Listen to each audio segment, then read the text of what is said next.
Welcome back to another episode of the Age of Beauty podcast. So this is wrapping up the end of season 1. Can't believe it. Already, which is kind of crazy. Yeah. So we just wanted to say thank you so much for tuning in to the first season ever of the Age of Beauty podcast. And if you've been tuning in, you know this is all about supporting you, supporting us, and feeling the very best we can as we get older, because it's happening anyway. So we want to have fun with it. We want to be informed. We want to feel confident in the whole process. And that's why we're here. And I hope that's why you're here too. So as a way to say thank you, we wanted to start out this episode by sharing a couple of reviews that we've received during this first season and just let you know how impactful that is for us when we read those. Like Jessica said, we're a new podcast. So when you choose to rate, when you choose to write a review, when you choose to forward it on to somebody you know and care about that might benefit, it makes a world of difference for us. Absolutely. It's really nice to know that we're not just talking to ourselves and that people are listening on the other end. So we love the feedback and we love the encouragement. It means the world and it makes us want to keep going, right? So for sure. The more that we hear back, the more it just drives us to continue to make more episodes, find new guests, figure out what you guys are really liking so we can do more of that. And it's been a lot of fun. It has been fun. We've learned a lot and we're just having a great time. So thanks for being here and thanks again for the reviews. So this one we loved. It's titled Fun and Informative. Love listening every week. Jessica and Casie are so authentic and talk about all of the aging and beauty topics I never knew about. I listen on my morning walks and feel like I have a fun girl sesh with my besties. These ladies have me Googling castor oil, weighted vests, and baking soda shots. Bring on the next B-Day. I'm ready. So that one we loved. And I love that you're listening on your walks because I always have a podcast in my ears when I'm on my walks too. So yeah, well, and the baking soda shot thing, thanks for reminding us of that. We had forgotten, we did it when Sarah was on. Right. And then, so we both had a shot. It's supposed to be good for a lot of digestive things. And I didn't think about it again till this morning when I had an upset stomach from the dinner we had last night. And I'm like, oh wait, I'm gonna try this. And it actually helped. So for whatever that's worth. Yeah. So we had our baking soda shot this morning. We did. So the next review we want to read is titled Better Than Birthday Cake. I listened to the Age of Beauty podcast on my 56th birthday yesterday. And honestly, it was such a lovely surprise. Better than cake. And I don't say that lightly. Jessica and Casie are so easy to listen to, offering a fresh, honest perspective that feels both funny and wise, like the friends you wish you had at brunch. Definitely adding this to my regular rotation. Can't wait to see what they dive into next. So thank you so much, Amy, for the review. I love that because we really do want this podcast to feel like you are our friends and you're sitting with us and having this conversation with us, and that we really want this to be a community. We really don't want it just to be us talking into the microphone. We really want people to feel like they're with us here. So we love that. This one is titled Joy. Love listening to your voices this morning. Brings me joy and a reminder to live in the moment. I strongly feel the same about aging and constantly thinking about health and beauty. It's so refreshing to listen to you two talk and laugh about all the things that so many of us never say out loud. That's so true. Thank you, and I can't wait for the next. Aww. So yeah, it's just so encouraging, and when if you leave a comment for a podcast that has hundreds of thousands of listeners, you just wonder, did they read it? Did they hear it? Did they even, I can't talk. Yeah, did they hear it? Did they see it? Does that mean anything? And so since we are a smaller podcast and just starting out, obviously we read every single one. We get so excited when we get one. We do happy dances together, sometimes virtually if she's in Illinois and I'm up here. But yes, it really makes a difference. It keeps, as she said, it keeps us going. It keeps us creating content that is relevant and feels good for you as we face aging together. Yeah. So today for this episode, we wanted to help recap everything we learned in season 1. We had phenomenal guests on. We learned so many new things, and we wanted to do it in a way that feels relatable. So we are each going to share some of the things that we've tried and our thoughts on how that's gone so far. Yeah. And just kind of to bring everything together that was discussed so that you can take away what you want that works for you. Or maybe if you've already tried some of these things and you had a different or similar experience, we would love to know. Feel free to put that, and you can DM us, message us, whatever's easiest, so that we can bring relevant, updated information to you. Yeah, I mean, we had so many guests and we talked about so many things. And of course, it's so hard, right? You can't do every single thing. No. So we each kind of, chose some things to try that seemed really fun, and we are excited to share with you. Yeah. So what's something that you've started doing since, during season 1? Mm-hmm. And how's it going for you so far?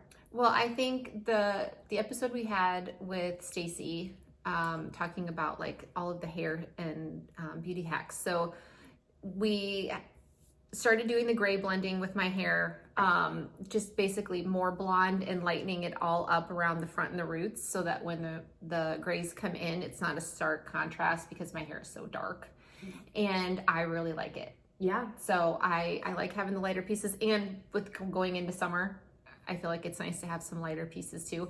But I do. Her big thing, which I hadn't really heard stylists talk about much, was you want your hair to look better for longer than it looks bad. So if your grays are coming in within 2 weeks and then your appointment isn't for another 8 weeks, then oh my gosh, your hair does not look good longer, So I'm on kind of a 5 to 6 week rotation.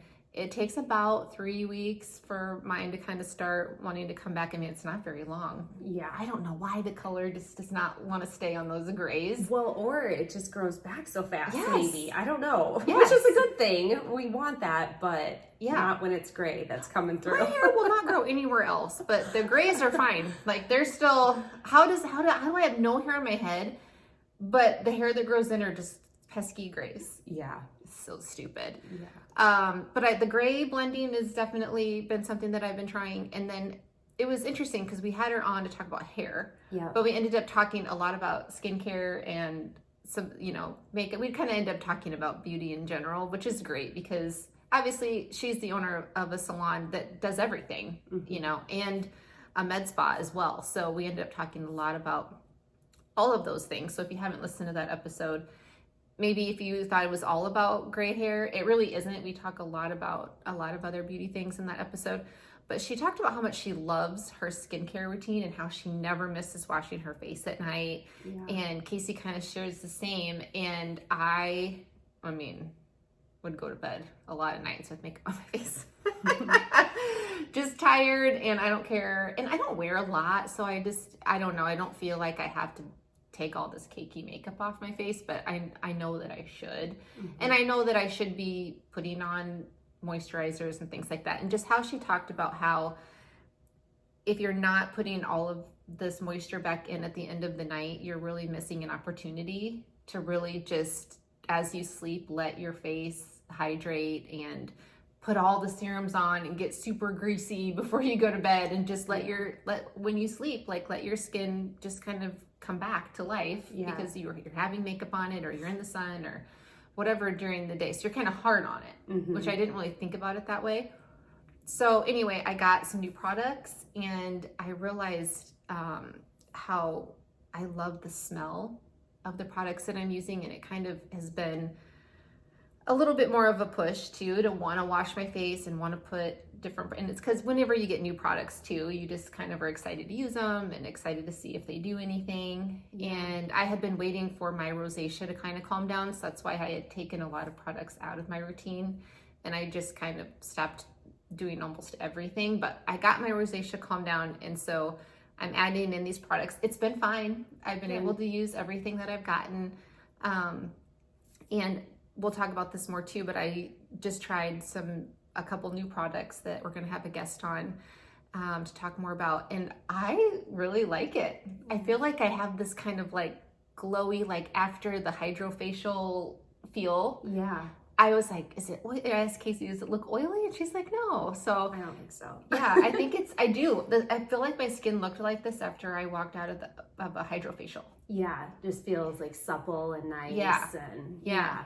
So so just getting in a good skincare routine and then doing the lightening with my hair has been a couple fun things.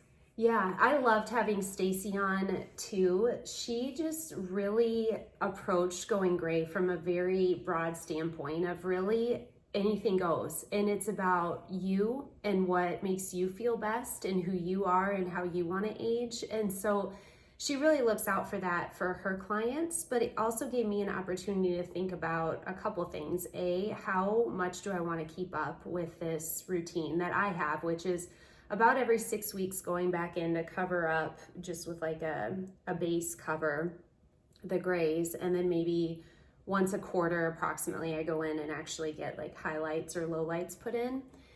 And I started asking my stylist questions that I'd never asked before, like what percentage of coverage is this? Well, I found out it's 100% because as it grows out, you never see the gray, you know, from root all the way down to the end. So that can be okay if that's your preference, and it happens to be mine for now, but Stacy helped educate me that if you are okay with that, you know, maybe looking not great after 2 or 3 weeks, then fine. But other ways to do that would be like with lower amounts of coverage to blend. And so 2 things really that I walked away with are, 1, I am okay and I do still like my current regimen for coloring. But 2, just hearing how like accepting she is about no matter where you are and what that looks like in your own going gray journey, it makes me less self-critical when I see them, of just being able to like recognize that, hey, we're all in this together. You know, there's a million ways to do it. No one's noticing this like I am. And who cares? Right. You know, I'm not going to go every 2 or 3 weeks. That doesn't feel aligned with me personally. But anything goes. And I just loved how much more broadly she helped me think about it, and hopefully for you too as a listener. Yeah. So another thing that was so good when we're on the topic of hair care. So you and I both have tried castor oil. Yes. And it came up in almost every episode. It really did. It was kind of weird. Everyone's using it for something else. Yes. It's like the catch-all, or maybe that's not the right word, but the fix for everything. I don't know. Everybody's using it. So yeah, so many different ways to use castor oil. And I bought a giant thing of it, and it was an orange. I know.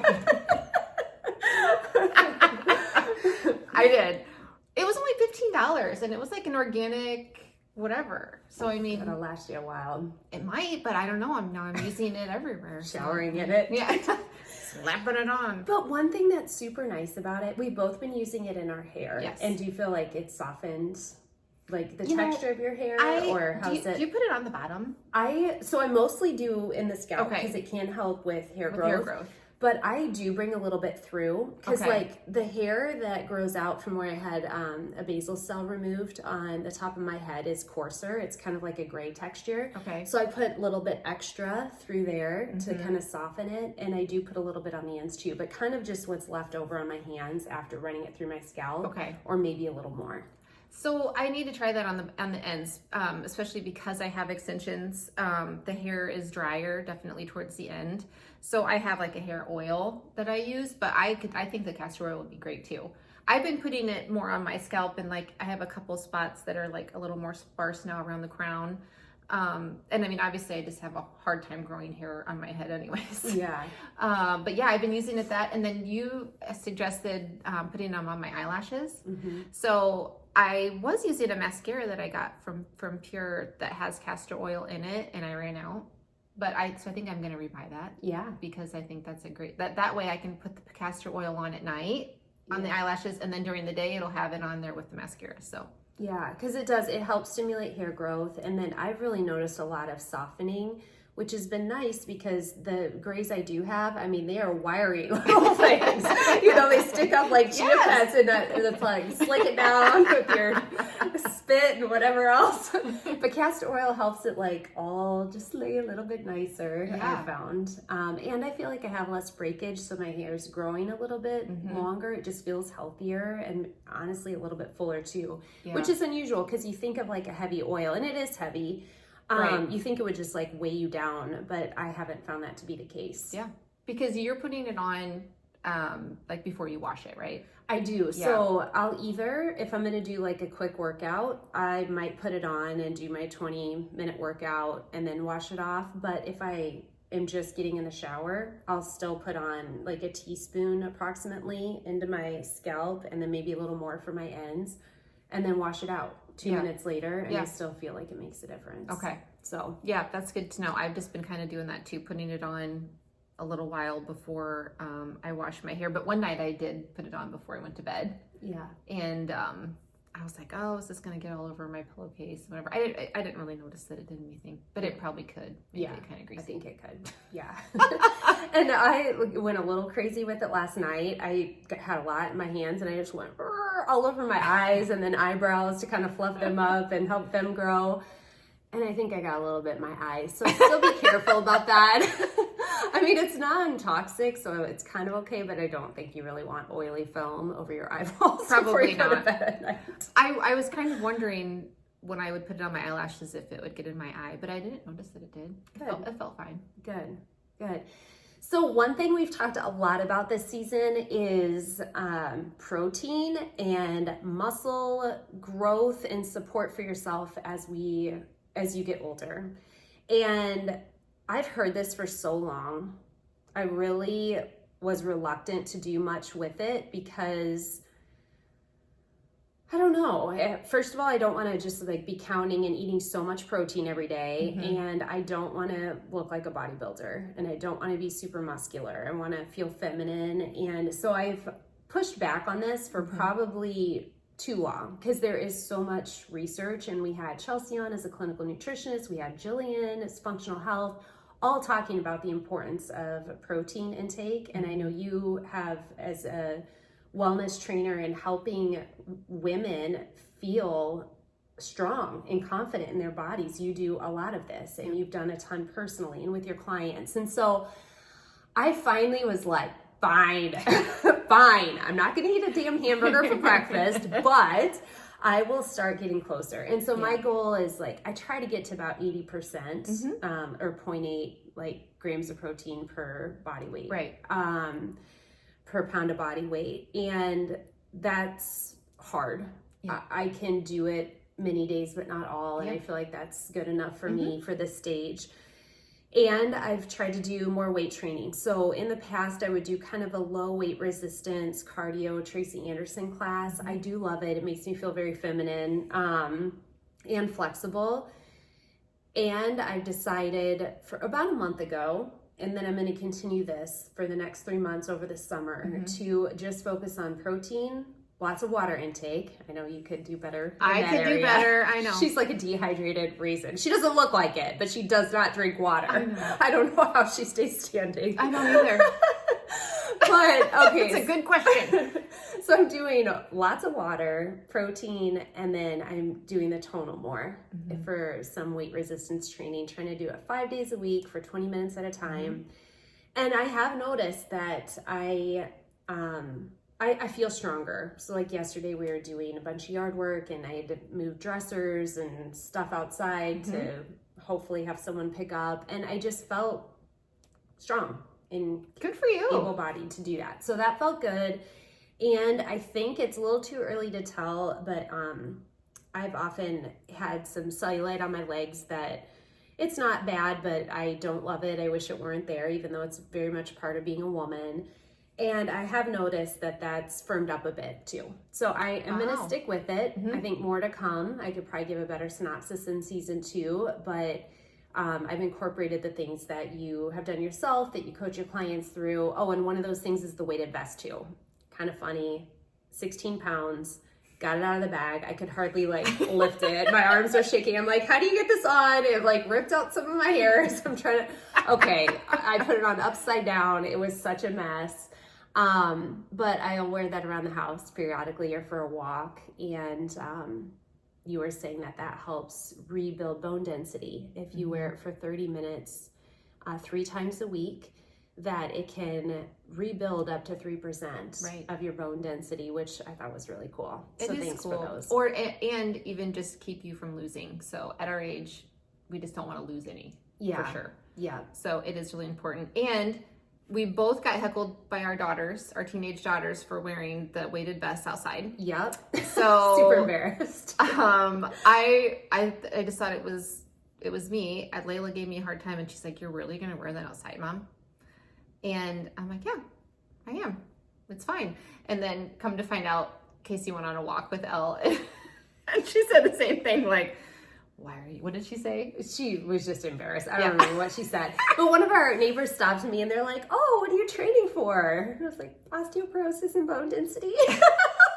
That's not really what I said, but I'm like, I'm not really training. I feel so it's like kind of a badass thing to do, right? Yeah. Like, training for life. Yeah. Longevity. Yep. Not breaking a hip. I don't know. I don't know what the right answer is. Me neither. I was caught off guard. But it's great. How have you felt on days where you're hitting your protein? Do you feel stuffed? Do you feel less cravings? Do you feel like how does that? I know because your stomach is not used to that. Sometimes you can get some digestive issues when you are getting used to that. You have to kind of work through it a little bit. But how have you felt? I would say overall good, meaning I'm not hungry. Because it takes a lot of effort to eat that much, and so I generally feel good. I would say the couple exceptions to that are if I do a little bit too much, if I lean too heavily on like protein shakes or bars for the day, sometimes I feel a little bit of an upset stomach. And I long ago had irritable bowel syndrome. It was largely related to dairy. So I haven't really had dairy for years, but I thought, what an easy way to get protein again if I could. So I started experimenting with dairy again, and whoa, turns out I really am like intolerant to it personally. So when I was trying like yogurt and stuff, it just would throw me off. It didn't work out. Yeah. So I've got to find other sources and try to minimize things that aren't whole foods, like the shakes and the powders and things like that. So it's a journey, but and then also trying to like balance it out with all the greens too, because I still want to get like a colorful diet. Yeah, and you don't want to live off salads. Nobody wants to live off salads. So, there is so if anybody listening has that same issue, I just tried the Good Culture cottage cheese. They have a lactose-free version. Okay. And it still tastes really good. Now, sometimes with dairy, you have to find out, is it the lactose or the lactate, I think. Or maybe it's, I'm trying to remember. I know one of them's lactose, and then there's two big components to dairy, and some people have just an aversion to one. Okay. So if you're wanting to add in dairy, it is really hard. I had to add dairy back into my diet too, because I have autoimmune issues, and so I definitely avoid gluten. That's something that's a non-negotiable for me. But I did add the dairy back in, and I feel pretty good. If I have the opportunity to skip it, I usually do. But I have found some really good yogurts and cottage cheese that is very good. So it's an option you could try, maybe that lactose-free cottage cheese. Okay. Just because you can also add it to your eggs, you can add it to shakes, you can add cottage cheese to so many. Now there's all these cottage cheese recipes because people are trying to add in protein. There's even like a protein pancake recipe where you blend in a bunch of cottage cheese to make the batter, and you don't even taste it, things like that. So cottage cheese, if you can find something that's, and like with yogurts, there's some that are lactose-free.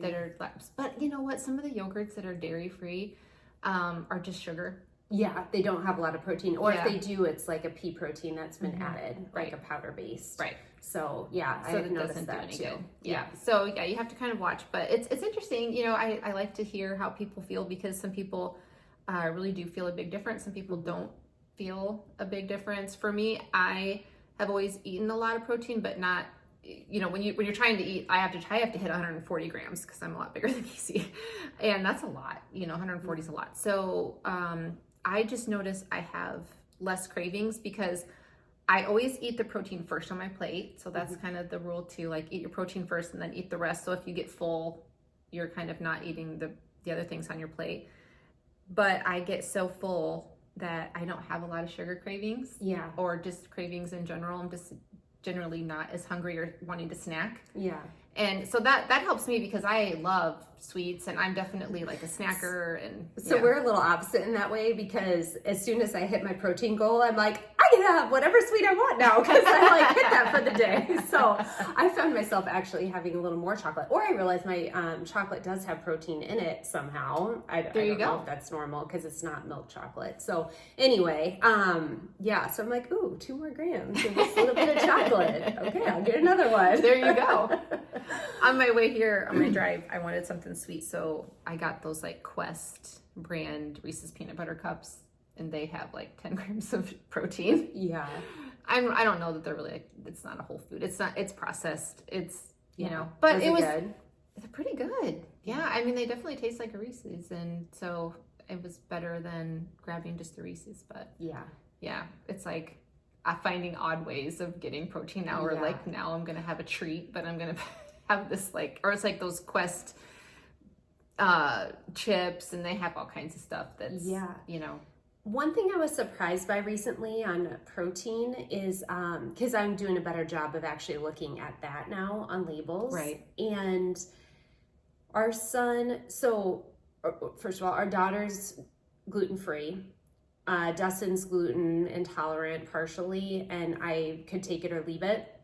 So generally we prepare food that's gluten-free. Right. However, when we're making like a pasta, we'll boil gluten noodles for our son so he doesn't throw a fit for Carson, and then the rest of us will have gluten-free. Well, I happened to look at Carson's package of noodles the other day, and they're like a nice noodle brand from Italy. I think it's durum wheat. I'd have to double check. Okay. And they had like 13 grams of protein in a serving just of the wheat. And I think because it's maybe not like as processed a wheat as we often have here in the US, that it naturally had a lot more protein in it than what I ever would have imagined. So it's like, if you have that with maybe like a bolognese sauce or something, you could be getting 30 plus grams of protein in that meal. And so I, again, would normally do the gluten-free noodles, which don't have as much protein, but that meal I was like, bring it on. So that was a nice surprise for me to recognize how much can be in like a high quality pasta, a more complex carbohydrate like that. So speaking of food, after we had Sarah on, you started eating. Yeah, I went and bought some Brazil nuts. So I've been eating just like 2 a day, but just because they are high in fat. But she talked so highly about it and all the nutritional value that she has when she makes those into the milk. Yeah. So I just incorporated that into my diet. And I mean, of course, I don't know if I really feel anything, but I just feel like it's a good thing to do. Good, I feel like, Yeah, and you're right. You do want to limit it. I remember, I don't recall the why behind it, but our daughter with her ADHD and kind of gut issues, it was recommended by a clinical nutritionist that she have 1 to 2 Brazil nuts like a few times a week. And there is something detoxifying about them too for, I think if you've got like mood or focus related challenges that maybe it can help detoxify some of what's going on like in your gut. And I remember her saying it was high in selenium. I don't remember the other benefits, but you do want to have it in moderation because like you said, they're pretty high in fat. In fact, when you picked it up at the store, you're like, shit, there's a lot of fat in these. Oh yeah, you could hit your fat, like if you're counting your macros, you could hit them very easily, just kind of like a handful of those. Yeah, so you do want to limit it, but okay. I know Sarah in the episode talked about hopefully being able to get some kits out and doing some trainings on that. We're going to see her tonight at an event, so I'm going to ask her how she's had a lot going on, so that might have fallen back in her priorities, but I have had a couple of you guys have asked about that, and so I want wanted to see her. So it'll be nice to see her again. And we've gotten a lot of feedback about people asking if she's coming back on. Yeah. So, you know, I would love to have her back on. I mean, I think gosh, we probably will in season 2 or 3, I would guess. Yeah, I just really enjoyed everything that I learned from her. And man, I just really went into that episode thinking I knew a lot about healthy food and healthy choices. And man, it just made me realize how much I have to learn. Yeah. And how much more information is out there. Yeah. So yeah. One thing I wanted to share with you guys that I tried recently. So when we had Jillian on, she shared a couple things. The first, which I absolutely love, are these X39 patches by Lifewave. So it's a little patch that you just stick to either like your abdominal area or the back of your neck, like the base of your cervical spine. And from what I understand, it's, you know, your body makes its own energy through like mitochondria and ATP and a whole process that I don't understand. But as we age, our energy stores tend to decrease. Mm-hmm. And that's why generally, you know, kids can jump off a trampoline, break their arm, heal super fast, or just like keep going. That resiliency decreases over time. We feel more tired. Maybe we can't do as much as we used to do. So knowing that our energy levels naturally decrease, these patches are designed to basically reflect back in the energy that your body is making. So in my very simplistic terms, it's a mirror sticker. I don't think that's really what it is, but that's how I understand it. It makes sense. And it just reflects back and sort of recharges your body. I've noticed a huge difference. My energy was pretty good. Like I went to Chelsea, who was on as a guest, to help me switch up my supplements. And that got me from maybe like a 6.5 on my energy scale to like 8.5. So it really helped a lot. I feel like these patches were the last little jump to get me almost to a 10. I mean, I feel good. I don't have to sleep as long at night to still have energy throughout the day. I'm not taking as many naps. It's been very surprising and very welcomed. It also, because when your body's naturally energized, it will heal itself. It's designed to do that. And so I have shared a couple of my patches with Dustin, and because he's been dealing with this like foot injury that he can't figure out, and that combined with a little arnica on, like topical arnica gel on it, and then red light therapy. We just have a mat that he puts on it. He's noticing a difference. Wow. And this is something he's been struggling with for like over a month. He's gone to doctors. He's about to get an MRI. Like, oh my gosh. So it's been kind of a resistant pain. I mean, you can manage it with Advil, but he's over that. Well, yeah, you don't want to keep taking that every day. Pills. So anyway, so I've been a big fan of that Jillian shared with us. Another thing she shared is the Prolon fasting mimicking diet. So, you know, the jury's still out on, for women our age going through perimenopause, menopause, the value of intermittent fasting. We are not nutritionists, we're not doctors, so always check to see what's best for you and your body. Right. But for me personally, I wanted to give it a go because there's so much research that says if you do have a caloric restricted diet and can do like intermittent fasting, that it is associated with greater longevity. And specifically for Prolong, their data says that if you do their 5-day fast 3 times over the course of a year, I think, I'd have to look, that it decreases your biological age, your cellular age, by 2.5 years. So I'm like, yes, sign me up. I'm gonna give that a go. So I tried it. Pros and cons. I mean, I am a huge believer in the research.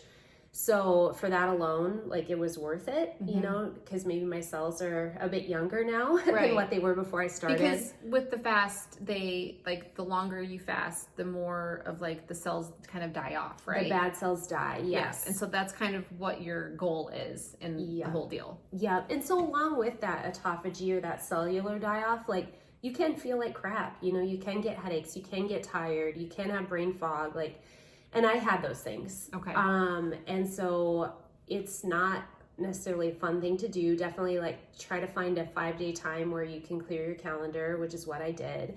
But it ruined Mother's Day. Oh yeah, she told me she was doing this over Mother's Day, and I was like, okay. How stupid is that? Don't do that. Like, enjoy your Mother's Day and find another time to do it. So it was hard. Like, the first day was probably 1,100 calories, felt fine. Okay. The food tastes pretty good. It's like a blend of soups, olives, crackers, and like bar, and then a bunch of teas to stay hydrated. And this is all that you bought through Prolong, right? I did. Yeah. Yep. Day 2, I started to get hungry, but not hangry. It was okay. Kind of felt like shit some of the time. Yeah. I nauseous? More just kind of like lightheaded, tired, run down, low energy. Epsom salt baths helped a ton with getting rid of headache and other symptoms. Okay. And they do recommend that at Prolon. So that helped a lot. I was so hungry at night that I wasn't sleeping as well at night. Was it like growling? Yes. And you just... And then once I'm thinking about it, it was like hard to not think about it. So that was tough. Day 3, I felt on top of the world. I had so much energy. I felt like just clear thinking, clear mind. I got a ton of work done, active. It was a great day.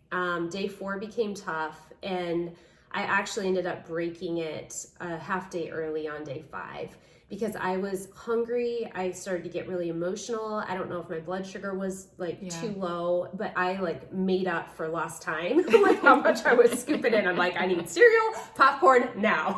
So I first like ate the rest of the soups quickly so I could like finish it and say I finished the fast. Right. But then I was like, okay, I want free for all. Yeah. And they but that's say a long time. You made it a long time. I did. And so I'm proud of myself. Could I do it again? I don't know. Like, I do have some stomach upset, I would say, because you really clear everything out, basically. Yeah. And then when they say to ease back into it, I didn't. I was getting those calories in as fast as I could. So, I don't know. Like, the verdict's out still on it. I do love the idea of the research behind it, and it was a nice reminder to me to really listen to your own body, because every body is different and how much of that they can take or not take. And so, yeah, that was my Prolon experience. I keep forgetting to tell you this, but in maybe season 2, I want to do, I keep hearing about these parasite detoxes. Oh, yeah. And I was like, oh, maybe Casie and I could like do an episode on that, but like actually do a parasite detox and then talk about it. Yeah. Because I feel like I'm hearing a lot of us are walking around with parasites. Yes. Like probably everybody. Yeah. Which is really gross. It is gross. So quick story on that. Have you already done one? No. But I'm surprised actually. Yeah. So, our daughter had a little bit. I have had times where I've tested positive for parasite through muscle testing that like Chelsea and Jillian both do. And so I take something that helps with that to kind of like proactively get rid of them. Is it like a tinge? What is it called? Tincture? Yes. This one's not. Okay. It's called Para One, and Elle's on it like every night to help. But it was crazy when she first started taking that. So a lot of times when parasites take hold in your gut, they also have like a biofilm. It's almost like sludge on top of a pond that allows them to survive within your gut. It kind of like keeps them protected. So you can, as part of parasite detoxes, you can pass like the biofilm and then pass the parasites, which is kind of gross if you look at it, if you look at your stools. So anyway, more to come. So you can we'll do this and we'll report back for our firsthand experience. Okay. Maybe. Yeah, I also read that the sugar kind of feeds it. It does. So like you have to be really careful, and then evidently you have to do one in like 7 days, because if they had laid eggs, gross, then you have to like completely to get rid of it. Do it another 7 days later. To completely get rid. And they feed off of sugar and carbs big time. We noticed with Elle, once she rid herself of hers, that she wasn't craving as much sugar. Oh yeah. and not like going to the like quick carb snacks. So to see that in a kid is kind of miraculous. Yeah, for sure. So okay, I'm a well big believer we in have that. kind of another one idea for next season. Yeah. So you had shared one other thing that you tried, and that's you bought a big ass jar of baking soda. Oh my gosh. What you doing with that? Well, Sarah had talked about using the baking soda for the shots, right? But then also putting it in your bath. And I take baths every day, and I'm used to putting Epsom salt in. That's usually what I use. But she talked about that can be very detoxifying too in your body. So I was at Walmart and I was in like the lawn and garden section, but there's also like a pool section. And so they had like giant bags of things that you put in your swimming pool. They also had a giant bag of baking soda that was like huge. I mean, I think it's like 10 pounds or 15 pounds or something, but it was only like $10. So, and I was going through my one from the kitchen like quickly because I was using it for a lot of stuff, and I kind of wanted to have something to keep in the bathroom. So my plan is to get like a cute jar and fill it up and put it on my little bathtub shelf thing that I have. It's like little bamboo tray, and it has like my candle and whatever, and put it there so that it looks more aesthetic than this giant orange Arm & Hammer baking soda 10-pound bag. Oh my gosh. But I just was like, I feel like it's a deal. Have you I don't noticed? know, buy in bulk. Yeah, when you can, as long as you don't mind the big orange thing in your bathroom. Have you noticed any difference with like sleeping or like your headaches or anything yet? No, I've had to switch up my medicine for my headaches, so I've been more in tune with my body with that, I would say. And I crash at night. I have never had a hard time sleeping or staying asleep. Jeremy struggles with it for sure. And I know it can definitely be a sign of hormones changing, but honestly, for the most part, I haven't felt a lot of hormonal shifts. I may have, I'm probably low in some hormones just because of my age, but I don't feel a lot of hormone symptoms, which has been really good. And one of the other thing I was going to bring up is that through just kind of having these episodes and talking with so many specialists that we've had on, I've realized I do need to make my own appointments, and not just for the kids. And we've switched to a functional health doctor. So it took several weeks of getting everybody in for their first visits, including my own. I just had my own. And they have a hormone specialist in their office, and I have made my first appointment to do that. And so it's been great because this season we've heard from a lot of different people and just slightly different approaches to hormones, right? Most of them have been a more holistic approach. But there are, standard, you can get HRT, from a medical doctor too, if needed, and so I feel like I've been in a research mode where I'm listening to podcasts, we're having people on, we're trying different things, and I definitely want to see where my hormones are and figure out, where to go from there, because it's harder for me because I've had a hysterectomy. So checking hormones, usually you would check them 2 different times depending on your cycle, but I can't do that. So evidently this doctor, you do like a saliva test, and you like several times throughout the day to try to get a better idea of where you are with everything. And so I do have my ovaries, so I'm getting I still have hormones in my body, thankfully, but I don't have a cycle, so it just throws throws it all off a bit. just harder for testing. So I feel like I honestly feel like this podcast has been self-care for me. I'm glad to hear that, and that's what we hope for you too. I mean, this isn't like the end all be all in that everything we have on we try. That would not be appropriate for us, wouldn't be appropriate for you. But this is a journey of getting older and supporting ourselves in the very best ways we can. And so we just want to bring you the information, Right. and also remind you that your body is the ultimate keeper of like what is going to work for you, what isn't. And so just having things though to try and feel into what works for you, what maybe aligns with what you might be looking for, and then the things that don't, take or leave any of it. Yeah, But we absolutely. hope it's been fun and educational for you. And, as we look ahead, so this does wrap up season 1, which is crazy.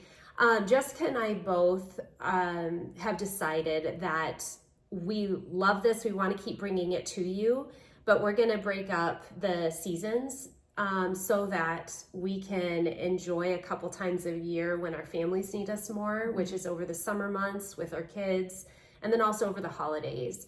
Yep. And so while on one hand, we would love to just keep bringing you information every single week, 52 weeks out of every year, the truth is that we need a break ourselves. And we're sharing this with you just so you can also lean into your own cycle and rhythm of when you need to take a break in your life, whether it's a minor step back from work or whatever it may be. And so we're super grateful that we're able to do that. And we hope that over the pause that you have, that you can get caught up on any missed episodes, that you can message us with any ideas of topics that you'd want us to cover in an upcoming season or episode, and we will do our best to incorporate that. And also, as you're listening, if you are hearing something that a friend of yours or a family member could benefit from, please share the episode. That also means so much for us and helps support this very new and hopefully exciting episode. Yeah, absolutely. It's been great, and we're gonna move on to spending summers, all the days, all the minutes with our kids. Wish us luck. And but we're going to be dreaming and planning during that time. We're going to be working on just some marketing things, like how to get this out to more people. We're oh my gosh, advertising and marketing, and like figuring out Instagram reels and all kinds of stuff. I mean, it's all kind of a lot. Yeah. It is. So this is going to give us a chance to maybe focus on some things too that can help us, promote our episodes more and just get seen more. So that just takes time and research and all that kind of stuff. So it's kind of fun to take a step back from the editing and the getting the next episode. The weekly, you kind of feel like, oh my gosh, getting ready for the next week, then getting ready for the next week. We can take a step back, spend time with our kids, but then also kind of be in that dreaming phase. Yeah. Which it's kind of hard to do when you're an entrepreneur because you are kind of in the grind. Mm-hmm. So in order to be able to take a step back and have some like big picture ideas and just figuring out, some other things to focus on that are behind the scenes. Yeah. And it'll give us a chance to do that. So it might include us doing some planning out on the boat. With maybe a margarita. Maybe the best ideas flow. Yes. With a margarita in hand. Yes.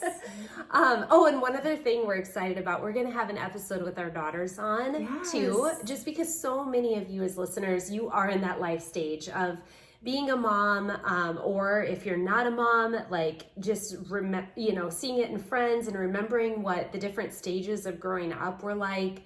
And so we want to get like their perspective on all the things as it relates to being a girl and growing up from adolescence onward. Yeah. So there's a lot going on with like middle school girls, and Layla's going to be going into high school. And if you're a mom with girls around those ages, and maybe they don't always share everything with you that's going on in their mind or their friends or their school.